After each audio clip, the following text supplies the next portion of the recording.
Hi, everybody. Welcome to statistics for this week. Hopefully, as you remember or see, read the email, whatever that might be, the case that I had for class this Monday. I already had something scheduled for this evening, so we are not meeting face to face this evening on the 29th of January for statistics. So here's a little information on what we got going on for this week. So we are in week 4 already of the semester.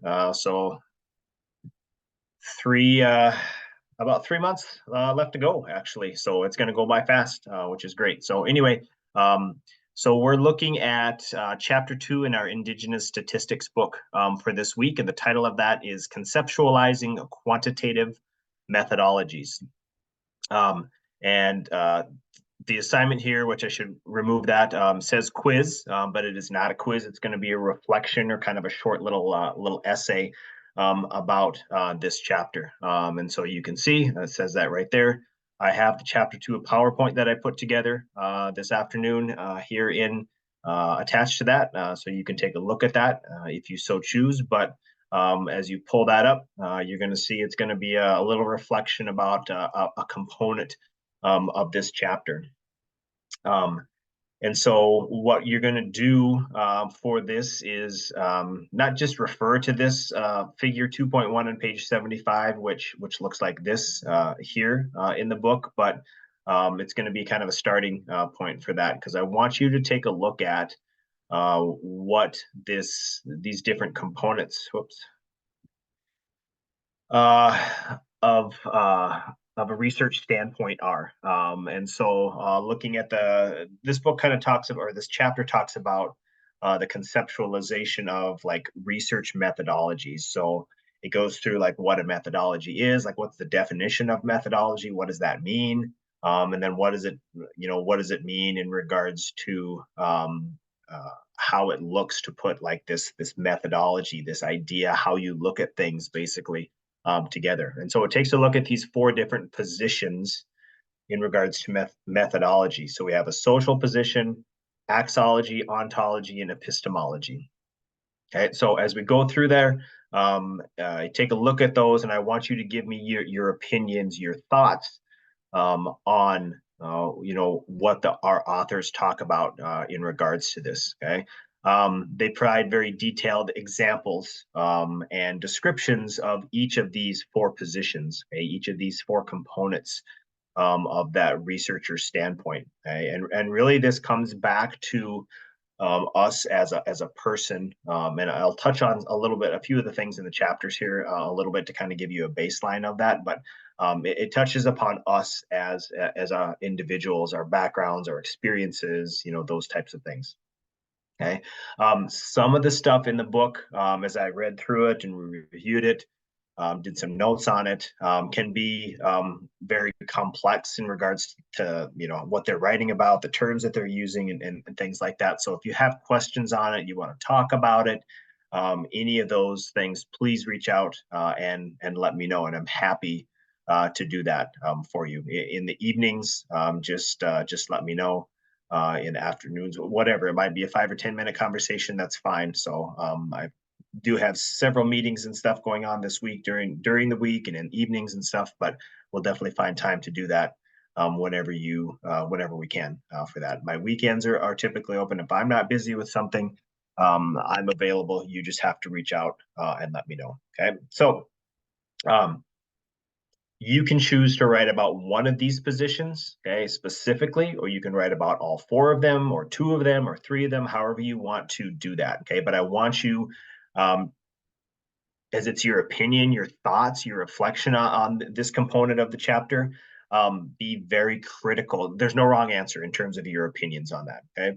But I want you to really think critically and really analyze what you're reading or what you're looking at through the PowerPoint, and write about that. Okay, so again, it's an opportunity to practice analyzing information and taking that information and practicing your writing component about that. Okay, so you can upload your paper to that. I'm not giving you a minimum or maximum length on this because as I was reading through it, there's several things in here that I feel like I could write about for 2 or 3 or 4 pages, and there's some things in it that I was like, that was not much for me, maybe a paragraph or two. So if you're looking at a minimum standard, I would say probably at least a page. I'm guessing you guys will probably do a little bit more than that, but double space it, please. It's easier for me to read if you double space that. Okay.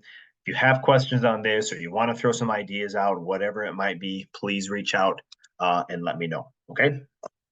With that, like I said, chapter 2 PowerPoint is connected right here to the assignment. It is also in the resources tab as well. So you can go there, slide down, chapter 2 right here for that to take some time and look at that, or if you want to download it. I already opened it up and download it. So I just want to touch on a few things here for this. So like I said, as we go through this chapter, it really talks about in the introduction here, a piece of it, what methodology is. It's kind of probably a new term for you, but it's the method is a technique for gathering and analyzing information. Okay, could be a survey, it could be an analysis, a content analysis, etc. But methodology is a little bit more complicated because there's different ways to interpret that or look at that. Okay, so somebody says, Burnham et al. Says, study of principles and theories which guide the choice of method. Other people say it's a science of finding out. Okay. Maxim, who's another author, talks about methodology as the approach of philosophy of how we study social problems. Okay, our textbook here, the Indigenous Statistics textbook, says it's a theoretical lens or worldview through which research is understood, designed, and conducted. Okay, so basically it's saying that there's no clear definition or correct way to define what a methodology is. So when we talk about methodology in like research or those types of things, it's a way that we're going to conduct or look at something. I don't want to say conduct research, but it's a way we're going to look at something or analyze something. Okay. And the authors here, this is a big term in their definition, meaning the world view, okay, of that. So my worldview is different than your worldview is different than somebody else's worldview, right? So that worldview piece is the big component in the rest of this introduction that they talk about and what that can potentially mean in regards to our academic or Western worldview of methodology and an Indigenous perspective of what methodology potentially could be. Okay, so take a look at those components, keeping in mind here this worldview component and piece of that, and how that can play a role and how that is different according to our text than many other definitions of what methodology looks like. Okay, so here's that piece I talked about a little bit already. The figure 2.1, the recipe for methodology. The book goes the authors go into detail talking about differences between Western methodology, Indigenous methodology, what that looks like, and so they kind of take it from the perspective here that they're going to define and go through and look at what methodology is. Not saying that like one way is better than another way, but just taking a look at it and trying to define it, and then setting it up for some conversation down the road here at their conclusion piece. Okay, but again, that recipe for methodology, taking a look at those components that I talked about, which were where are we at here? Social, ontology, axology, epistemology. And talking about what each of those are. Okay, there's also that other component, two other components in there as well. Here where we talk about the theoretical frame, and then also the types of research methods from that. So we talk about this also in the book, but my focus for you guys to take a look at is this component of it. Not saying that this is more important than the researcher's standpoint is not more important than the frame or the methods, but it's just something I want you to pay attention to for this assignment. Where are we at here? Forgot what I was doing. Okay, so as we go down to social position, okay, you'll see I'm going to have some typos here. I see one already, right? How about okay? And I'm just going to briefly touch on each of these to give you an idea of what they're talking about. I think you could probably kind of understand what a social position is, right? But our social position compromises and reflects much of who we are socially, economically, culturally, and racially. So obviously, we know that makes up a large part of the position we have socially, makes up things based upon our experiences, our values, those types of things. Okay. And as you go through and look at this portion of the chapter, you'll notice that it's hard to get away, and the authors talk about it's hard to get away from the social position being an integral role of the researcher. In academic research, researchers say or talk about things in regards to like implicit bias and how you can take that bias out of your research. And I'm doing X, Y, and Z to make sure there's no bias that comes into it. But our authors say, and I agree with them, that it's almost impossible to fully take out any implicit bias, especially if you don't know that you have that bias. Okay, and I'm not saying that it's like a negative bias or like a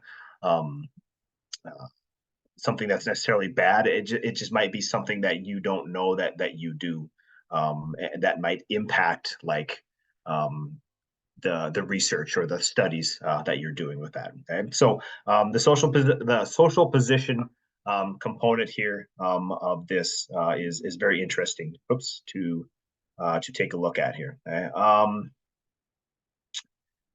And it's important as you go and read through this, think of it from like your perspective as you're reading through it. Okay, if you are planning on, you have your topic that you're thinking of, why are you what frame of reference, what lens is another way to talk about it, are you going to be looking at, that problem, that idea, that thing you want to study from. Okay, so the social position is an important piece of it. So now we're coming to these other terms that you may or may not be familiar with. Epistemology, okay, is the study of knowledge, okay, and it is central to all research practice. Okay, epistemology explores theories of knowledge or ways of knowing. So I think this is very important and does play a large role in research, okay, and probably in um, maybe research that is more qualitative, but it does have a place in quantitative research as well, because exploring knowledge or ways of knowing, it has a connection to what kind of knowledge that you might be looking for, or what kind of knowledge somebody has, or ways of knowing that somebody has. So this is something that is very much ingrained in like indigenous methodology. If you think about people who are storytellers and people who have the knowledge and hold on to the stories of like ceremonies or traditions or different things like that, those are very knowledgeable people that have an extensive and important way of knowing and have that knowledge of information. Okay, so epistemology is a really interesting component of research when you take a look at it and try to kind of break it down and define it and understand that.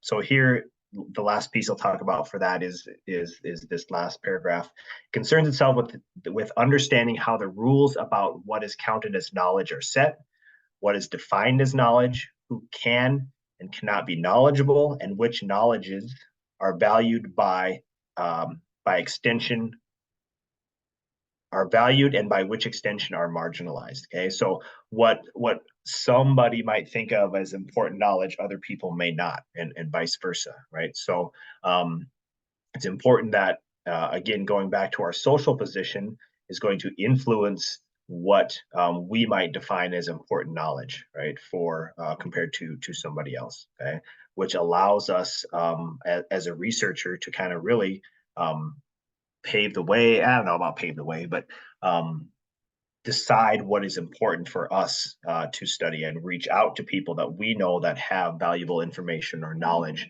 that we either want to know about or that we want to understand a little bit more. Okay, so epistemology. There's a few more components in here. That with that, I went through as I go through these different components. I read through the book. I read through the chapters. I mean, I could everything is very interesting to me, but I try not to pull out too much and put in too much in the PowerPoints because as I try to just give you kind of an overview a little bit and pull out some important points for that. I did not put in the examples that they share in the textbook. So if you're not sure on something, look back to the book and that can probably help you out with some examples in regards to that. Axology is the next section here in the chapter. And so that refers to the theory of extrinsic and intrinsic values, concepts that are palpably part of methodology and all methodology. So we can gain insight, or researchers can gain insight into their own axology framework by asking themselves reflective, value querying questions like why are we interested in this research topic? So when you pick a topic, there's typically a reason that you're interested in them. Okay, is it because of some values that you have that you're interested in? Is it because of some values that where you work at is interested in, or the people you are working with, or hang out with, or are in social groups with, whatever it might be? But an important point or in axology, a point or a critical point in that it's the questions that we ask and the research decisions we make are not necessarily spontaneous. They have come or emerged from somewhere and are deemed worthy by us of an investigation. Okay, so that again, that goes back to that axology. What are our extrinsic and intrinsic values? And whatever they are is going to be part of our methodology. Okay. Next one is ontology. Ontology is concerned with the nature of being and the categories that we use to make sense of social reality. Okay? So an ontological frame refers to how people perceive and operationalize a conception of reality and how they be or how you might be within their social world and the relationship among themselves, others, and the constitutive entitles of that world. That's a lot. So like that's very hard for me to read, and I have to just slow down and really kind of think about that. As I'm reading it, and I've reread it, several times. But basically, what it means is that we are influenced and we are part of like our social world, right? Our connection to that, whether it's ourselves, other people in that social world, right? And so how we perceive things, how other people perceive things, all can come into play in regards to this ontology component of methodology. Okay, and so again, it's another piece that's probably not, maybe not something that you have heard before or been exposed to as much, but it's an important component of that. So again, like ology stuff is the study of something, right? So we know this is another component, another part of studying and being part of that social component of research. Again, an important component of that is how research is perceived, how it's conceptualized, how it's practiced. Okay, so that's something that we think about, if as a researcher, how we're putting it out there, how we're sharing it, how people are going to look at it, etc.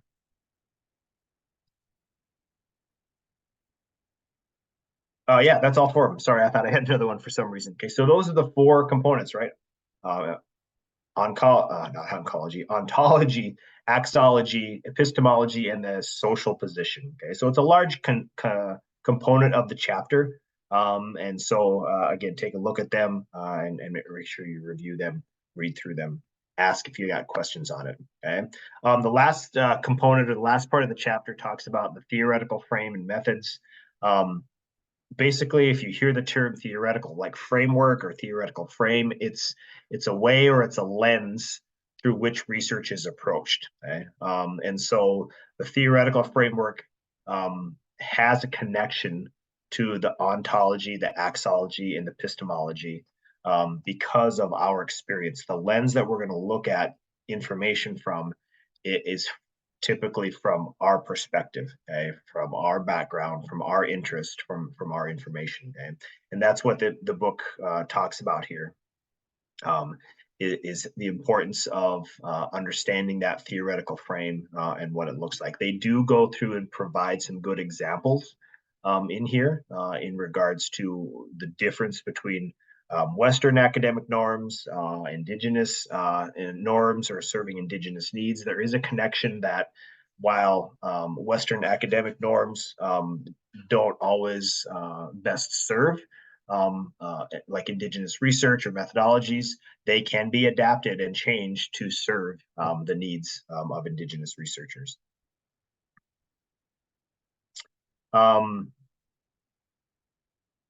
So as I go through the conclusion here and you take a look at that, the book talks about how they have written it up would basically, it might make some people feel uncomfortable, especially those people who are very well versed in academic research, quantitative research, and even qualitative research. But they're pointing out kind of the differences and things that can be improved, basically. Okay. Example here, for those that have been trained to cling to the notion of objective research, we appear to suggest that there's no such thing that exists of that. Some are on the other side of the perspective. Some are wedded to the differentness of Indigenous methodology as a defining feature. We appear to be refuting dissimilarity by suggesting that the building blocks of a methodology are all the same, regardless of whether research entails with Indigenous or non-Indigenous populations. And so basically they're saying that that's not the point, or that's not the purpose behind that. Really the purpose of this chapter is to take a look at really what methodology is and how that can be defined, and how we can build upon Indigenous methodologies from that perspective. And so as they get into the next chapter, and start in chapter 3, they kind of take a look at how we can build upon that. Okay, so I don't want to talk about this too terribly much and bore you to I don't bore you too much, but I found it very interesting. So maybe as you're reading through it, you've got questions, you're not quite sure what something means. I'm going to cancel that. Please reach out and let me know, and we can visit about it as much as possible. I'm not going to guarantee you that I have an answer for your question, but we can try to at least talk about it and see if we can come up with one potentially together. Okay. So remember, the assignment for this week, besides watching this video, is to work on this reflection paper over chapter 2 and over the question about the research standpoint from our chapter. Okay. If you had any questions in the meantime, please reach out and let me know. Have a good week, and we'll talk to you soon.